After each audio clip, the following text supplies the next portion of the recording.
TV Kannada ವಾಹಿನಿಯ ಎಲ್ಲ ವೀಕ್ಷಕರಿಗೂ ನಮಸ್ಕಾರ. ನಾನು ಡಾಕ್ಟರ್ ಮಧುಕಾಂತಿ. ವೀಕ್ಷಕರೇ, ಸಾಲ ಅನ್ನುವಂಥದ್ದು ಯಾವ ಮನುಷ್ಯನೂ ಬಿಡಲ್ಲ ಅಂತ ಅನ್ಸುತ್ತೆ. ಆರ್ಥಿಕವಾಗಿ ಸಬಲರಾಗಿರೋರು ಕೂಡ ಸಾಲ ಮಾಡ್ಕೊಂಡಿರ್ತಾರೆ, ಅಥವಾ ಆರ್ಥಿಕವಾಗಿ ದುರ್ಬಲರಾಗಿರೋರು ಕೂಡ ಸಾಲದ ಸುಳಿಯಲ್ಲಿ ಸಿಲ್ಕೊಂಡಿರ್ತಾರೆ. ಆದರೆ ಈ ಸಾಲ ಯಾಕಾಗುತ್ತೆ, ಯಾವ ರೀತಿ ತೀರಿಸ್ಬೇಕು, ಎಲ್ಲಿ ಹೋಗಿ ನಾವು ಪರಿಹಾರವನ್ನು ಪಡ್ಕೋಬೇಕು, ಯಾವ ರೀತಿ ಪರಿಹಾರ ಪಡ್ಕೊಂಡ್ರೆ ಸಾಲದಿಂದ ಮುಕ್ತಿ ಸಿಗುತ್ತೆ, ಇದೆಲ್ಲವನ್ನ ತಿಳಿಸ್ಕೊಡೋದಕ್ಕೆ ನಮ್ಮ ಜೊತೆಗೆ ಎಂದಿನಂತೆ ಖ್ಯಾತ ಜ್ಯೋತಿಷ್ಯರಾದಂಥ ಗಿರಿಧರ್ ಭಟ್ ಗುರುಗಳಿದ್ದಾರೆ. ಅವ್ರನ್ನ ಕಾರ್ಯಕ್ರಮಕ್ಕೆ ಸ್ವಾಗತ ಮಾಡ್ಕೊಳ್ಳೋಣ. ನಮಸ್ಕಾರ ಗುರುಗಳೇ, ಕಾರ್ಯಕ್ರಮಕ್ಕೆ ಪ್ರೀತಿಯ ಸ್ವಾಗತ. ನಮಸ್ಕಾರ ಗುರುಗಳೇ, ಸಾಲ ಅನ್ನುವಂಥದ್ದು ಎಲ್ರಿಗೂ ಇವಾಗ ಕಾಮನ್ ಆಗಿಬಿಟ್ಟಿದೆ. ಆರ್ಥಿಕವಾಗಿ ಸಬಲರಾಗಿರ್ಲಿ ದುರ್ಬಲರಾಗಿರ್ಲಿ ಸಾಲ ಮಾಡ್ತಾನೆ ಇರ್ತಾರೆ, ಆದರೆ ತೀರ್ಸೋದಕ್ಕೆ ಆಗ್ತಾನೇ ಇರೋದಿಲ್ಲ. ಈ ರೀತಿ ಸಾಲ ತೀರೋದಕ್ಕೆ ಏನು ಮಾಡಬೇಕು ಗುರುಗಳೇ? ಮೊದಲನೇದಾಗಿ ಸಾಲ ಮಾಡೋದೇ ಬಹಳ ಕಷ್ಟದ ವಿಷಯ. ಸಾಲ ತೀರಿಸ್ಬೇಕಂದ್ರೆ ಅದು ಇನ್ನೂ ಕಷ್ಟಪಡೋದು. ಈಗ ಶ್ರಮದ ಹಿಂದೆ ಜೀವನ, ದುಡಿಬೇಕು, ಸಾಲ ತೀರಿಸ್ಬೇಕು. ನಾವು ಏನಂದ್ರೆ ದುಡಿಯೋದು 100 ರೂಪಾಯಿ, 1000 ರೂಪಾಯಿ ಆದರೆ ಅರ್ಥ ಮಾಡ್ಕೋಬೇಕು, ಜೀವನ ಬಹಳ ಕಷ್ಟ ಇದೆ. ಸಾಲ ಆಗೋಗಿರುತ್ತೆ. ಸಾಲ ಮಾಡದೇ ಇರೋರು ಮಾಡಿಬಿಡಿ ಅಷ್ಟೆ. ಸಾಲದಿಂದ ಶೂಲ ಅಂತ ತಿಳ್ಕೊಂಡ್ಬಿಡಿ. ಸಾಲ ಆಗಿದ್ರೆ ಖಂಡಿತವಾಗಿಯೂ ಸಾಲ ತೀರಿಸುವಂಥ ಪ್ರಯತ್ನಗಳನ್ನು ತಾವು ರೂಢಿಸ್ಕೊಳ್ಬೇಕು. ಹಾಗೆ ಒಂದಲ್ಲ ಬೇರೆ ಬೇರೆ ದಾರಿಗಳು ಅಥವಾ ದುಡಿಮೆ ಆಧಾರಗಳನ್ನು ಹುಡ್ಕೊಳ್ಬೇಕು. ಈ ಹೆಚ್ಚಿಗೆ ಬಡ್ಡಿ ತಗೊತೀವಲ್ಲ, ಏನಾಗುತ್ತೆ, 5 ರೂಪಾಯಿ ಅಂತೆ, 10 ರೂಪಾಯಿ ಅಂತೆ, ಬಹಳ ಜನ ಬರ್ತಾ ಇರ್ತಾರೆ. 10 ರೂಪಾಯಿ ಬಡ್ಡಿಗೆ ತೊಗೊಂಡ್ಬಿಟ್ಟಿರ್ತಾರೆ, 20 ರೂಪಾಯಿ ಬಡ್ಡಿ ಅಂತ, 5 ರೂಪಾಯಿ ದಿನದ ಬಡ್ಡಿ, ಹಿಂಗೆಲ್ಲ ತಗೊಂಡು ಬದುಕನ್ನು ನಾಶ ಮಾಡ್ಕೊಂಡ್ಬಿಡ್ತಾರೆ. ಏನೋ ಆ ಟೈಮು, ಸಂದರ್ಭ, ಸನ್ನಿವೇಶಕ್ಕೆ ತೊಗೊಂಡ್ಬಿಡ್ತಾರೆ ಸಾಲನ. ಅವ್ರ ಶಕ್ತಿ ಕೆಪಾಸಿಟಿ ಒಂದು 3 ತಿಂಗಳು 4 ತಿಂಗಳು ಕಟ್ಟಕ್ಕೆ ಕಷ್ಟ ಆಗುತ್ತೆ. ಆಮೇಲೆ ಏನಾಗುತ್ತೆ, ಹೊಡೆತ ಬೀಳ್ತವ್ರು. ಈ ಕಡೆ ದುಡ್ದಿದ್ದೆಲ್ಲ ಕಳ್ಕೊಂಡು, ಇರೋದೆಲ್ಲ ಕಳ್ಕೊಂಡು, ಅವ್ರ ಕೈಯಲ್ಲಿ ಬಯಸ್ಕೊಂಡು ಹೇಳಿಸ್ಕೊಂಡು ನಿತ್ರಾಣ ಮಾಡ್ಕೊಂಡು ಮಾನಸಿಕವಾಗಿ ಆಘಾತ ಆಗುತ್ತೆ. ಆದಷ್ಟು ಇಂಥ ಲೆಕ್ಕಾಚಾರದಲ್ಲಿ ಕೈ ಹಾಕಬಾರ್ದು. ಬ್ಯಾಂಕಿಂಗ್ ವ್ಯವಸ್ಥೆಗಳಿರ್ತವೆ, ಅದನ್ನು ನೋಡ್ಕೋಬೋದು. ಅಥವಾ ಸಮಸ್ಯೆ ಇದ್ದರೆ ಹೇಳ್ಕೊಳ್ಬೇಕು, ಸ್ನೇಹಿತರು, ನೆಂಟರಿಷ್ಟರು, ತಂದೆ ತಾಯಿಗಳ ಹತ್ರ ಮಾತಾಡ್ಕೊಂಡು ಸರಿ ಮಾಡ್ಕೊಳ್ಬೇಕು. ಹಿಂಗೆ ನಾವು ಏನೋ ಮಾಡೋಕ್ಕೆ ಹೋಗಿ ಏನೋ ಆಗುತ್ತೆ. ಇದು ರೀತಿಯಾದಂಥ ಕಾನೂನು ರೀತಿಯಾದಂಥ ಒಂದು ವ್ಯವಸ್ಥೆಗಳು ಇರ್ತವೆ. ಅದರ ಪ್ರಮಾಣವಾಗಿ ಇದನ್ನು ಅಡಗಿಸ್ಬೇಕಾಗತ್ತೆ. ಅದನ್ನು ಕೂಡ ನಾನು ಹೇಳ್ತಾ ಇದ್ದೀನಿ. ಒಟ್ಟಾರೆಯಾಗಿ ಸಾಲ ಮಾಡೋದು ಭಾಳ ಕಷ್ಟ. ಸಾಲ ಆಗ್ತಕ್ಕಂಥದ್ದು ಶಾಸ್ತ್ರಾಧಾರಿತವಾಗಿ ಹಲವಾರು ಕಾರಣಗಳಿರ್ತವೆ. ಹಾಗೆ ಮನುಷ್ಯ ತಾನು ಮಾಡುವಂಥ ಒಂದು ಕೃತ್ಯಗಳಿಂದಲೂ ಕೂಡ ಸಾಲ ಮಾಡ್ಕೊಳ್ಳುವಂಥ ಪರಿಸ್ಥಿತಿಗೆ ಬರ್ತಾನೆ. ಒಳ್ಳೆ ರೀತಿಯಲ್ಲಿ ಮಾಡ್ಕೋಬೋದು, ದುರಹಂಕಾರದಿಂದಲೂ ಮಾಡ್ಕೋಬೋದು. ಅದು ಅವನ ಮನಸ್ಥಿತಿಗೆ ಬಿಟ್ಟಿರ್ತಕ್ಕಂಥ ವಿಷಯ. ಓಕೆ ಗುರುಗಳೇ, ಏನೋ ಸಾಲ ಮಾಡ್ಕೊಂಡು ಬಿಟ್ಟಿರ್ತಾರೆ, ಆದರೆ ಈ ಸಾಲ ಶಾಸ್ತ್ರದ ಪ್ರಕಾರ ಏನಕ್ಕೆ ಆಗುತ್ತೆ ಗುರುಗಳೇ, ಏನಕ್ಕೆ ಬರುತ್ತೆ ನೋಡಿ? ಕರ್ಮದೋಷ ಅಂತ ಹೇಳ್ತಾರೆ. ಇದು ಬಹಳ ಕರ್ಮ ಕ್ರಿಯಾಲೋಪಗಳಾಗೋದ್ರಿಂದ, ಅಥವಾ ಹಳೆಯ ಬಾಕಿಗಳು ಇರ್ತವೆ ಯಾವಾಗಲೂ ಮನುಷ್ಯನಿಗೆ. ನಾವು ಮಾಡಿರ್ತಕ್ಕಂಥ ಕೃತ್ಯಗಳು, ಅಪಚಾರ, ಅನಾಚಾರ ಅಥವಾ ಸಂದರ್ಭ, ಹಿರಿಯರ ಒಂದು ಪೂಜಾ ಅಥವಾ ಕಾರ್ಯಗಳನ್ನು ಮಾಡದೇ ಇರ್ತಕ್ಕಂಥದ್ದು, ಅಥವಾ ಋಣ ಅಂತ ಹೇಳ್ತೀವಿ ನಾವು. ಆ ಋಣಗಳು ಉಳಿಸ್ಕೊಂಡಿದ್ದಾಗಲೇ ಇಂತಹ ಕರ್ಮಗಳು ನಮ್ಗೆ ಗಂಟು ಬಿಡೋದು. ಸಾಲ ಹೆಚ್ಚಾಗಿ ಶಾಸ್ತ್ರೋಕ್ತವಾಗಿ ಹೇಳಬೇಕಂತಂದರೆ ಕರ್ಮದಿಂದನೇ ಬರೋದು ಅನ್ನೋದು ವಾಡಿಕೆ. ಒಂದು ಗ್ರಹಸ್ಥಾನ ಕೆಟ್ಟದಾಗಿರುತ್ತೆ, ಅಥವಾ ಒಂದು ನಾಳೆ ದಿನ ಅದು ಗ್ರಹಸ್ಥಾನ ಒಳ್ಳೆಯದಾಗುತ್ತೆ, ಶುಭ ಫಲ ಕೊಡ್ಬೋದು. ಆದರೆ ಕರ್ಮಸ್ಥಾನ ಕೆಟ್ಟು ಹೋಗಿದ್ರೆ ಸಾಲದಂತಹ ಪೀಡನೆಗಳು ದಿನಂಪ್ರತಿ, ವರ್ಷಂಪ್ರತಿ ಯಾವಾಗಲೂ ಅದು ಕಾಡ್ತಾನೆ ಇರುತ್ತೆ. ಹಾಗಾಗಿ ಕರ್ಮ ಸ್ವಚ್ಛವಾಗಿರಬೇಕು ಅನ್ನೋದು ಒಂದು ಮಾತು. ಹಾಗಾಗಿ ಆ ಕರ್ಮವನ್ನು ಪರಿಹರಿಸ್ಕೊಳ್ಳುವಂಥ, ಅದೇ ರೀತಿಯಾಗಿ ಅದರಲ್ಲೇ ಸಾಲವನ್ನು ಪರಿಹರಿಸುವಂಥ ಒಂದು ತಂತ್ರ ಪರಿಹಾರವನ್ನು ಹುಡ್ಕೊಂಡು ಮಾಡ್ಕೊಳ್ಬೇಕಾಗುತ್ತೆ. ಆ ರೀತಿಯಾದಂಥ ಯಾವ ತಂತ್ರ ಪರಿಹಾರಗಳನ್ನು ನಮಗೆ ತಿಳಿಸ್ಕೊಡ್ತೀರಾ ಗುರುಗಳೇ? ನೋಡಿ, ಬಹಳಷ್ಟು ಪರಿಹಾರಗಳು ಇದ್ದಾವೆ. ಈ ಹಿರಿಯರ ಪೂಜೆ ಮತ್ತೊಂದು ಎಲ್ಲ ಮಾಡೋದ್ರಿಂದನೂ ಕೂಡ ಇಂಥ ಸಮಸ್ಯೆಗಳಿಂದ ಹೊರಗಡೆ ಬರ್ತಕ್ಕಂಥ ಒಂದು ವ್ಯವಸ್ಥೆ ಆಗೇ ಆಗುತ್ತೆ. ಆದರೆ ನಾನು ನಿಮ್ಗೆ ಸುಲಭವಾಗಿರ್ತಕ್ಕಂಥ ಪರಿಹಾರ, ಯಾಕಂದರೆ ಕುದಿಯಾಗಿ ಬಂದುಬಿಟ್ಟಿದ್ದೆ, ಕಾಯ್ಕೊಂಡು ಕುತ್ಕೊಳಕ್ಕೆ ಆಗೋದಿಲ್ಲ. ಸುಲಭವಾಗಿದ್ದು ಬೇಕು, ಬೇಗ ಪರಿಹಾರ ಆಗಬೇಕು, ತಂತ್ರಾಧಾರಿತವಾದಂಥ ಒಂದು ವ್ಯವಸ್ಥೆ ನಾನು ತಿಳಿಸ್ಕೊಡ್ತೀನಿ. ವಿಶೇಷವಾಗಿ ನೋಡಿರ್ತೀರಿ ನೀವು, ಈ ಅಡಿಕೆ ಎಲೆ ಅಥವಾ ಬಾಳೆ ಎಲೆ, ಎರಡರಲ್ಲಿ ಯಾವುದಾದ್ರೂ ಒಂದು ಎಲೆನ ತಗೊಂಡು ಅದ್ರ ಮೇಲೆ ಅನ್ನವನ್ನು ಇಡಿ, ಜೊತೆಗೆ ಮೊಸರನ್ನು ಹಾಕಿ, ಅನ್ನ ಮೊಸರನ್ನು ಹಾಕಿ ತಾವು ಎಲೆನ ಈ ಬಾವಿ ಇರ್ತದಲ್ಲ ಆ ಕಟ್ಟೆ ಮೇಲೆ ಹತ್ರ ಇಡಿ. ಬಾವಿ ಹತ್ರ ಕಟ್ಟೆ ಇರ್ತದೆ, ಆ ಕಟ್ಟೆಯ ಮೇಲ್ಭಾಗದಲ್ಲಿ ಇಡಿ. ಜೊತೆಗೆ ಈ ಬಾವಿಯನ್ನ ತಾವು ಪೂಜೆ ಮಾಡಿ.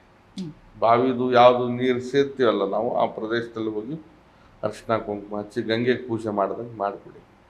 ಮಾಡಿ ಈ ಏನು ಬಾಳೆ ಎಲೆ ಅಥವಾ ಅಡಿಕೆ ಎಲೆ ಇಟ್ಟಿರ್ತಕ್ಕಂಥ ಅನ್ನ ಮೊಸರನ್ನ ಕಟ್ಟೆ ಮೇಲೆ ಇಡಿ. ಹಾಗೆ ಬಾವಿ ಒಳಗಡೆ ತಾವು ಒಂದು 8 ಗೋಮತಿ ಚಕ್ರ ಅಂತ ಸಿಗುತ್ತೆ. ಗ್ರಂಥಿ ಪೂಜಾ ಅಂಗಡಿಯಲ್ಲಿ ಗ್ರಂಥಿಗೆ ಅಂಗಡಿ ಸಿಗುತ್ತೆ ನಿಮಗೆ. ಆ 8 ಚಕ್ರವನ್ನು ಆ ಬಾವಿ ಒಳಗಡೆ ಹಾಕ್ಬಿಡಿ.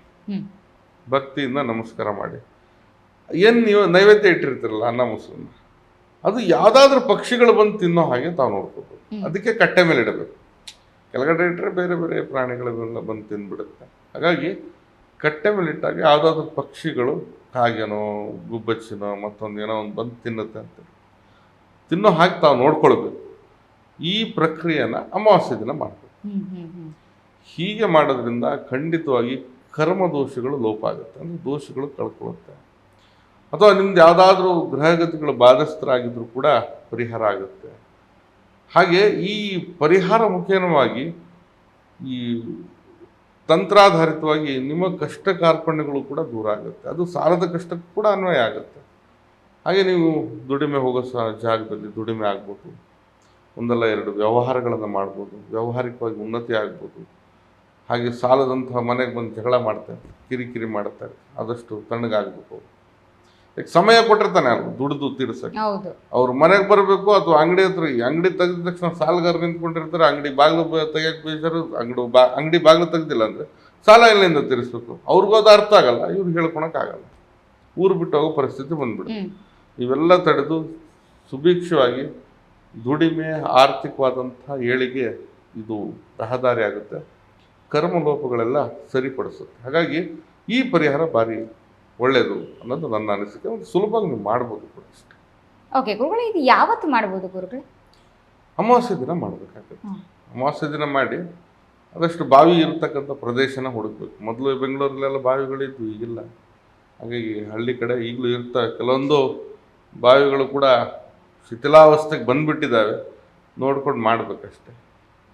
ಕೆಲವೊಂದು ಸಂದರ್ಭದಲ್ಲಿ ಈ ಬಾವಿ ಇಲ್ಲವೇ ಇಲ್ಲ ಅಂತ ಪರಿಸ್ಥಿತಿ ಬಂದಾಗ ಏನಾಗಿದೆ, ಟ್ಯಾಂಕ್ಗಳಿರ್ತವೆ, ನೀರಿಂದು ಟ್ಯಾಂಕ್ಗಳು ಅಥವಾ ವಾಟರ್ ಸೋರ್ಸ್ ಇರ್ತದಲ್ಲ, ಅಥವಾ ನದಿ ನಮಗೆ ಬೇಡ, ಕೆರೆ ಬೇಡ, ನಮಗೆ ಎಲ್ಲರ ನೀರನ್ನು ಸಂಗ್ರಹಣೆ ಮಾಡ್ತೀವಲ್ಲ ಅಂತಹ ಜಾಗದಲ್ಲೂ ಕೂಡ ಮಾಡ್ಬೋದು. ಟ್ಯಾಂಕ್ಗಳು ಅಥವಾ ತೊಟ್ಟಿಗಳು ಈ ಜಾಗದಲ್ಲೂ ಮಾಡ್ಬೋದು. ಗುರುಗಳೀಗ ಅಮಾವಾಸ್ಯೆ ದಿನಾನೇ ಯಾಕೆ ಮಾಡಬೇಕು ಈ ಒಂದು ಕಾರ್ಯನ ಅಂತ ನೋಡಿ. ಈ ಕಾರ್ಯ ವಿಶೇಷವಾಗಿ ಪೂರ್ಣತಿಥಿ ಅಂತ ಹೇಳ್ತೀವಿ. ಅಮಾವಾಸ್ಯೆ ಅಥವಾ ಹುಣ್ಣಿಮೆ, ರಿಕ್ತತಿಥಿ ಅಥವಾ ಪೂರ್ಣತಿಥಿ ಅಂತ ಹೇಳ್ತೀವಿ. ಹಾಗೆ ನೀವು ನೋಡಿರ್ತೀರಿ, ಪಕ್ಷ ಮಾಸದಲ್ಲಿ ಕೆಲವೊಂದು ಎಡೆ ಕೊಡೋದು ಮತ್ತೊಂದೆಲ್ಲ ಕಾರ್ಯಗಳಿವೆ. ನೀವು ಅದರ ರಿಲೇಟೆಡ್ ಆಗಿ ನೋಡಿದ್ರು ಕೂಡ ಅಮಾವಾಸ್ಯೆ ದಿನನೇ ಹೆಚ್ಚಾಗಿ ಮಾಡೋದು ಅಥವಾ ಪಕ್ಷ ಮಾಸದಲ್ಲಿ ಮಾಡೋದು. ಹಿರಿಯರಿಗೆ ಹೋಗಿ ಈ ಉತ್ತರ ಕರ್ನಾಟಕ ಭಾಗದಲ್ಲಂತೂ ಅಮಾವಾಸ್ಯೆ ದಿನ ಹಿರಿಯರದ್ದು ಏನಾದರೂ ಸಮಾಧಿಗಳು ಅಥವಾ ಅವ್ರದ್ದು ಗೋರಿಗಳಿದ್ರೆ ಪೂಜೆ ಮಾಡ್ಕೊಂಡು ಬರುವಂಥ ಪದ್ಧತಿಗಳಿರ್ತವೆ. ಅಂದರೆ ಅಮಾವಾಸ್ಯೆ ಅನ್ನೋದು ಹಿರಿಯರಿಗೆ ಮೀಸಲಿಟ್ಟಿರ್ತಕ್ಕಂಥ ಅಥವಾ ಅವ್ರಿಗೆ ಪೂಜೆ ಮಾಡಲಿಕ್ಕೆ ಬಹಳಷ್ಟು ಜನ ಇರ್ತಾರೆ. ಅದೊಂದು ಅವರು ತಲೆಯಲ್ಲಿ ಮನಸ್ಸಲ್ಲಿ ಇದ್ಬಿಡಿ. ಅದು ಅನಾದಿ ಕಾಲದಿಂದನೂ ಬಂದಿದೆ. ಇದು ಕರ್ಮದೋಷ ಅನ್ನೋದು ಕೂಡ ನಮಗೆ ಬಂದಿರತಕ್ಕಂಥದ್ದು ಇರ್ಬೋದು, ಅಥವಾ ಪೂರ್ವದಿಂದ ಬಂದಿರತಕ್ಕಂಥದ್ದು ಇರ್ಬೋದು, ಅಥವಾ ಹಿರಿಯರಿಂದ ಬಂದಿರತಕ್ಕಂಥದ್ದು ಇರ್ಬೋದು. ಅವರು ಮನೆತನಕ್ಕೆ ಬಂದಿರುತ್ತೆ. ಎಲ್ರಿಗೂ ಬರುತ್ತಾ ಅದು? ಕೆಲವೊಬ್ರಿಗೆ ಅದು ಸಹಜವಾಗಿ ಸಮಸ್ಯೆ ಇರುತ್ತೆ. ಯಾರಲ್ಲಿ ಒಂದು ಅಪಕೃತ್ಯಗಳಿರ್ತಾವಲ್ಲ ಅಂತಹ ಒಂದು ಸಂದರ್ಭದಲ್ಲಿ ಅವ್ರಿಗೆ ಹೆಚ್ಚಾಗಿ ನಡೀಲಿಕ್ಕೆ ಸಾಧ್ಯ ಆಗುತ್ತೆ. ಹಾಗಾಗಿ ಈ ಕರ್ಮನ ಕಳೀಲಿಕ್ಕೆ ನಾವು ಅಮಾವಾಸ್ಯೆನ ಪೂರ್ಣತಿಥಿ, ರಿಕ್ತತಿಥಿ, ಶುಭ ತಿಥಿ ಇದಕ್ಕೆ ಅಂತ ಹೇಳ್ಬೋದು. ಮತ್ತು ಅಮಾವಾಸ್ಯೆ ಅದೊಂದು ಏನೂ ಇಲ್ಲ ಅಂಥ ಒಂದು ಪರಿಸ್ಥಿತಿ, ಅಂದರೆ ಚಂದ್ರ ಇರೋದಿಲ್ಲ ಬಾನಲ್ಲಿ, ಅದೊಂದು ಗಾಢವಾಗಿರುತ್ತೆ. ಆ ದಿನ ಒಂದು ರೀತಿಯಲ್ಲಿ ಶಾಂತತೆಯಿಂದ ಕೂಡಿರುತ್ತೆ. ತಂತ್ರಗಳಲ್ಲಿ ಅದು ಬಹಳ ವಿಶೇಷವಾದಂಥ ಸ್ಥಾನ ಇರುತ್ತೆ. ಹಾಗಾಗಿ ತಿಥಿಗಳು, ವಾರಗಳು, ನಕ್ಷತ್ರಗಳು ಇವೆಲ್ಲವನ್ನು ಅವಲೋಕನ ಮಾಡ್ತಾ ಇರ್ತಾರೆ. ಶಾಸ್ತ್ರದಲ್ಲಿ ಶುಭ ದಿನಗಳನ್ನು ನಾವು ನೋಡ್ತಾ ಇರ್ತೀವಿ. ಗುರುವಾರ ದಿನನೋ, ಬುಧವಾರ ದಿನನೋ, ಶುಕ್ರವಾರ ದಿನ ಗೃಹ ಪ್ರವೇಶ, ಮತ್ತೊಂದು ನಾಮಕರಣ, ಏನಾದರೂ ಶುಭ ದಿನ ಅನ್ನೋದೇ ಹುಡುಕ್ಬೇಕಾಗುತ್ತೆ. ಅಮಾವಾಸ್ಯೆನೂ ಶುಭ ದಿನ ಅಂದರೆ ಇಂಥ ಒಂದು ಪ್ರಯೋಗಗಳಿಗೆ ಶುಭ ಅಂತ ಹೇಳ್ತೇವೆ. ಹಾಗಾಗಿ ಅದಕ್ಕೆ ಶುಭ ಇದು. ಹ್ಮ್ ಅಮಾವಾಸ್ಯೆ ದಿನ ಬಂದ್ಬಿಟ್ಟು ಗೃಹ ಪ್ರವೇಶ ಯಾರು ಮಾಡೋದಿಲ್ಲ. ಹೌದು. ಇದು ಕಳ್ಕೊಳೋವಂಥದ್ದು, ನಮ್ಮ ದೋಷಾದಿಗಳನ್ನ ಕಳ್ಕೊಳ್ಳಿಕ್ಕೆ ಮಾಡಬೇಕು. ಇದು ನಮ್ಮ ಖುಷಿಗೆ ಮಾಡ್ಕೊಳೋದು. ಯಾವುದು ಗೃಹ ಪ್ರವೇಶ ಮತ್ತೊಂದು ಕಳ್ಕೊಳಕ್ಕೆ ಇದು ಶುಭ. ಹಾಗಾಗಿ ಈ ದಿನ ಮಾಡಿದ್ರೆ ಬಹಳ ಒಳ್ಳೇದು ಅನ್ನೋದು ಹಿಂದಿನಿಂದ ಬಂದಿರೋವಂಥ ಪದ್ಧತಿ. ಹಾಗಾಗಿ ಅಮಾವಾಸ್ಯೆ ದಿನ ಒಳ್ಳೇದು ಈ ಕ್ರಿಯೆಗೆ. ಓಕೆ ಗುರುಗಳು, ಈಗ ಗಂಡ ಸಾಲ ಮಾಡ್ಕೊಂಡಿರ್ತಾರೆ ಅಂತ ಸಂದರ್ಭದಲ್ಲಿ ಹೆಂಡತಿ ಅಥವಾ ಮಕ್ಕಳು ಸಾಲ ಮಾಡ್ಕೊಂಡಿದ್ರೆ ತಂದೆ ತಾಯಿ ಈ ಒಂದು ಪರಿಹಾರನ ಮಾಡ್ಕೋಬೋದಾ ಅಂತ? ನೋಡಿ, ಯಾರು ಬೇಕಾದರೂ ಮಾಡ್ಬೋದು. ಈಗ ತಂದೆ ಮಾಡಿದ್ದು ಆಸ್ತಿ ಹಣ ಮಗ ತಗೊಳ್ಳೋದಿಲ್ವಾ? ತಗೊಳ್ತಾನೆ. ತಂದೆ ಮಾಡಿದ ಸಾಲನ ಅವ್ನು ತಗೊಳ್ಳೇಬೇಕಲ್ಲ. ಹೌದು. ಇದು ಕರ್ಮ, ಇದು ಯಾರಿಗೂ ಬಿಟ್ಟಿದ್ದಲ್ಲ. ಒಂದು ಮನೆಯಲ್ಲಿ ಯಾರಿಗೋ ಹುಷಾರಿಲ್ಲ ಅಂತಂದ್ರೆ ಆ ಮನೆಯಲ್ಲಿ ಅವನ್ ಬಿಟ್ಟು ಎಲ್ಲರೂ ಖುಷಿ ಆಚರಣೆ ಮಾಡ್ಬೋದಾ? ಇಲ್ಲ. ಕಷ್ಟದಲ್ಲಿದ್ದಾಗ ಅದನ್ನ ಒಂದು ಸ್ವಲ್ಪ ಅವರು ಯಾವುದೇ ರೀತಿ ಖುಷಿ ಆಚರಣೆ ಮಾಡಿದ್ರೆ ಅದರಲ್ಲಿ ಇನ್ವಾಲ್ವ್ಮೆಂಟ್ ಆಗ್ತದೆ. ಅದು ಮನೆ ಅಂತ ಹೇಳ್ತೀವಿ. ತಂದೆ ಸಾಲ ಮಾಡಿದನು ಅಂತ ಹೇಳ್ಬಿಟ್ಟು ಮಗ ತಂದೆ ಮೇಲೆ ವಿರುದ್ಧ ಕಟ್ಕೊಂಡು ನೀವೇನಕ್ಕೆ ಮಾಡಿದ್ರಿ, ನೀವು ಸುಮ್ಮನೆ ಮಾಡಿದ್ರಿ ಅಂತ ದೊಡ್ಡಸ್ತಿಗೆ ಮಾತಾಡೋದು ಹೇಗೆ ಸಾಧ್ಯ? ಸಾಲ ಮಾಡಿದ್ರೆ ಇವ್ರಿಗೋಸ್ಕರ ಮಾಡಿರ್ತಾರೆ, ಅದನ್ನು ತಿಳ್ಕೊಬೇಕು. ಅಥವಾ ಆ ಸಮಯ ಸಂದರ್ಭ ಹಂಗಿರುತ್ತೆ. ಗಂಡ ಸಾಲ ಮಾಡಿದನಂತ ಹೆಂಡತಿ ನನಗೆ ಸಂಬಂಧ ಇಲ್ಲ ಅಂತ ತಿಳ್ಕೊಂಡ್ರೆ ಪಾಪದಲ್ಲಿ ಪುಣ್ಯದಲ್ಲಿ ಪಾಲಿಲ್ಲ, ಬಿಟ್ಬಿಡೋದು. ಸಾಲ ಮಾಡೋದು ಮನೆಗೋಸ್ಕರ ಮಾಡಿದ್ಮೇಲೆ ಎಲ್ಲರೂ ಇದಕ್ಕೆ ಕಾರಣೀಕರ್ತರಾಗಿರ್ತಾರೆ. ತೀರಿಸುವಂಥದ್ದು ಪ್ರಯತ್ನ ಎಲ್ಲರಲ್ಲೂ ಇರಬೇಕು. ಅವ್ರು ಮಾಡಿದರೆ ಅವ್ರಿಗೆ ಕೇಳ್ರಿ, ನಮಗೆ ಗೊತ್ತಿಲ್ಲ, ಈ ರೀತಿಯಾದಂಥ ದುರ್ನಡತೆ ಅಂತ ಹೇಳ್ತೀವಿ. ಕೆಲವೊಮ್ಮೆ ಏನಾಗ್ಬಿಡುತ್ತೆ, ಪಾಪ ಸಾಲ ಮಾಡಿಬಿಡ್ತಾನೆ, ಇದಕ್ಕಿದ್ದಂಗೆ ಅವ್ನು ಸತ್ತೇ ಹೋಗಿರ್ತಾನೆ. ಹೌದು. ಸಾಲ ಕೊಟ್ಟಿರೋ ಮನೆ ಗಂಡ ಬಂದಿರ್ತಾನೆ, ಅವ್ರು ಮಾಡಿದ್ದಾರೆ, ಅವ್ರು ಕೇಳ್ರಿ, ನಮ್ಗೆ ಗೊತ್ತಿಲ್ಲ, ಕೇಳಕ್ಕೆ ಅವನು ಹೋಗ್ಬೇಕು ಮೇಲ್ಗಡೆ. ಅಷ್ಟು ಏನಂತಂದರೆ ಹಣ ಉಳಿಸ್ಕೊಳ್ಳಿಕ್ಕೆ ಬೇರೆ ರೀತಿಯಲ್ಲಿ ನಂತರ ಇವತ್ತು ನೀವು ಕೊಡೋ ಸಾಲದಿಂದ ತಪ್ಪಿಸ್ಕೊಂಡು ಸುಮ್ಮನಾಗ್ಬೋದು. ನಾಳೆ ಕರ್ಮ ಇವ್ರ ತಂದೆಗೆ ಹೊಡೆದಿತ್ತಲ್ಲ, ನೆಕ್ಸ್ಟ್ ಅವ್ರ ಮಗನಿಗೆ ಹೊಡೆದಿರುತ್ತೆ. ಬಿಡೋದಿಲ್ಲ, ಎಲ್ಲಾದ್ರೂ ಒಂದು ರೀತಿಯಲ್ಲಿ ಹಿಡಿದು ಇಟ್ಕೊಂಡಿರುತ್ತೆ. ಶತ್ರುಶೇಷ ಮತ್ತು ಋಣಶೇಷನ ಯಾವತ್ತೂ ಇಟ್ಕೋಬಾರ್ದಮ್ಮ. ಶತ್ರುನ ಹಾಗೆ ಬಿಟ್ಟರೆ ಅವ್ನು ಇಲ್ಲದೇ ಇರೋ ಮಸಲತ್ತು ಮಾಡಿಬಿಟ್ಟು ಇನ್ನೂ ತುಳಿತಾನೆ. ಋಣಶೇಷ ಅಷ್ಟೇ, 100 ರೂಪಾಯಿ ನೀವು ಕೊಡೋದು ಮರೆತ್ರಿ ಅಂದರೆ ಆ 100 ರೂಪಾಯಿಗೆ ಬಡ್ಡಿ ಬೆಳಿತಾನೆ ಹೋಗ್ತಾ ಇರುತ್ತೆ. ಹಾಗೆಯೇ ಆ ಶೇಷಗಳನ್ನು ಆವಾಗಲೇ ನಾವು ಕಡಿತ ಮಾಡಬೇಕು ಅಥವಾ ಅದನ್ನು ನಿರ್ಮೂಲನೆ ಮಾಡಬೇಕು. ಎಲ್ಲರೂ ಸಂಬಂಧ ಬಿದ್ದಿದ್ದೆ. ಹಾಗೆ ತಂದೆ ಮಾಡಿದ್ದು ಸಾಲಕ್ಕೆ ಈ ಪರಿಹಾರವಾಗಿ ಹೆಂಡತಿ ಮಕ್ಕಳು ಕೂಡ ಮಾಡ್ತಾರೆ. ಯಾಕಂದ್ರೆ ಮನೆಗೋಸ್ಕರ ಮಾಡೋದು. ಇಲ್ಲಿ ವೈಯಕ್ತಿಕವಾಗಿ ಯಾರೊಬ್ಬರು ಹೆಸರು ತಗೊಂಡು ಅಥವಾ ನನಗೇ ಆಗ್ಬೇಕು ಅನ್ನೋದು ಏನು ಇಲ್ಲ. ಇಲ್ಲಿ ನಮ್ಮ ಮನೇಲಿ ಇಂಥ ಸಮಸ್ಯೆಗಳಾಗ್ತಾ ಇದೆ, ಹಾಗಾಗಿ ನಾವು ಮಾಡ್ಬೋದು ಅಷ್ಟೇ. ಯಾರು ಬೇಕಾದ್ರೆ ಮಾಡ್ಬೋದು, ಅಂದರೆ ಸಾಲ ತಿರ್ಬೇಕಷ್ಟೆ, ಮಾಡಿದ್ರೆ ಅನುಕೂಲ ಆಗುತ್ತೆ. ಸಾಲದಿಂದ ಮುಕ್ತಿಯನ್ನ ಹೇಗೆ ಹೊಂದಬೇಕು ಅಂತ ಹೇಳಿ ಅತ್ಯಂತ ಸರಳವಾಗಿ ತಿಳಿಸ್ಕೊಟ್ರಿ ಗುರುಗಳೇ. ತುಂಬಾ ಉಪಯುಕ್ತವಾದ ಮಾಹಿತಿನ ತಿಳಿಸ್ಕೊಟ್ರಿ. ಧನ್ಯವಾದಗಳು. ನಮಸ್ಕಾರ.